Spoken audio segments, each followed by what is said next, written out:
For me, I didn't set out to become a healer. It was never my intention. Most days I couldn't even think past today, just staying alive today. My life took some odd twists that I didn't anticipate at a very, very young age.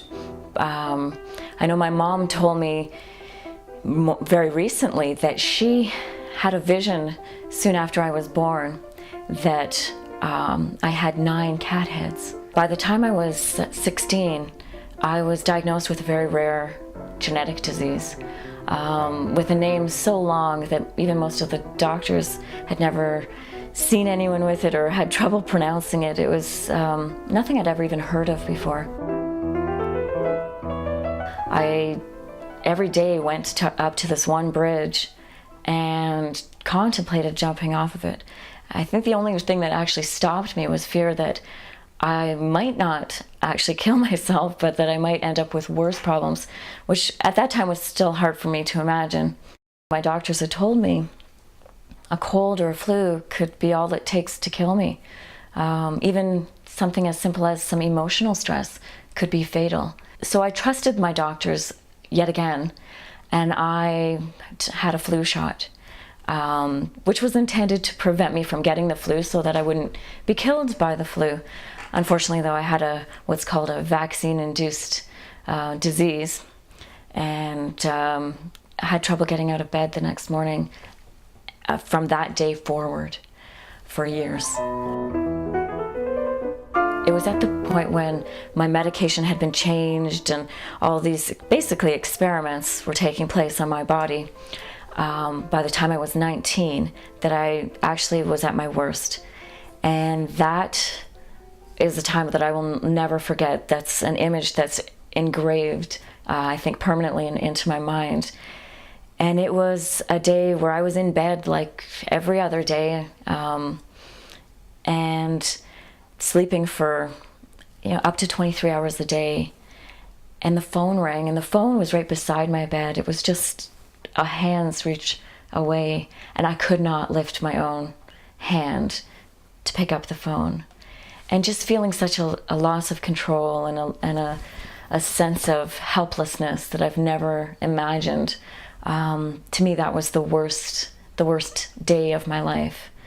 But I decided that there had to be hope. I was 19. There had to be a better life for me than this. I couldn't imagine that all my dreams had just ended up in that.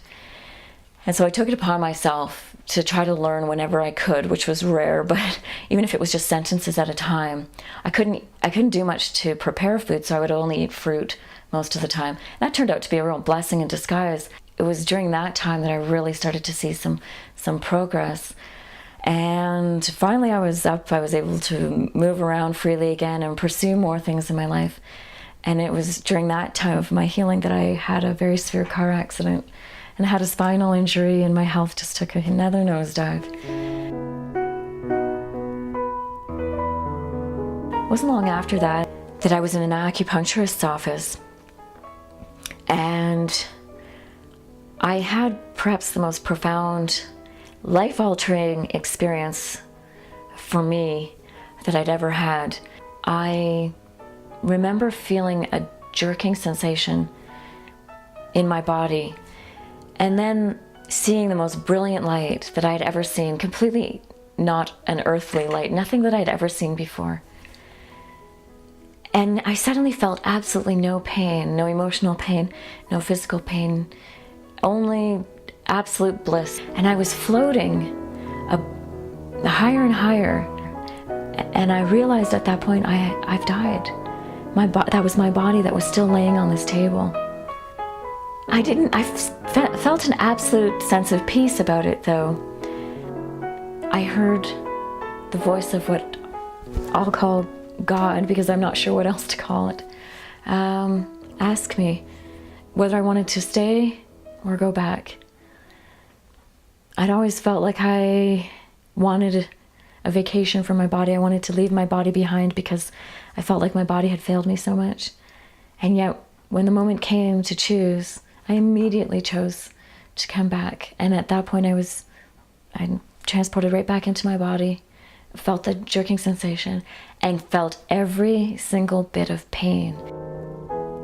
So basically, I was just working to heal myself, and it's worked remarkably well. I wouldn't say that I have perfect health, but I have much better health than I ever imagined. I know my doctors told me that I could die so easily, and I've had many encounters with death, and yet here I am, alive and well.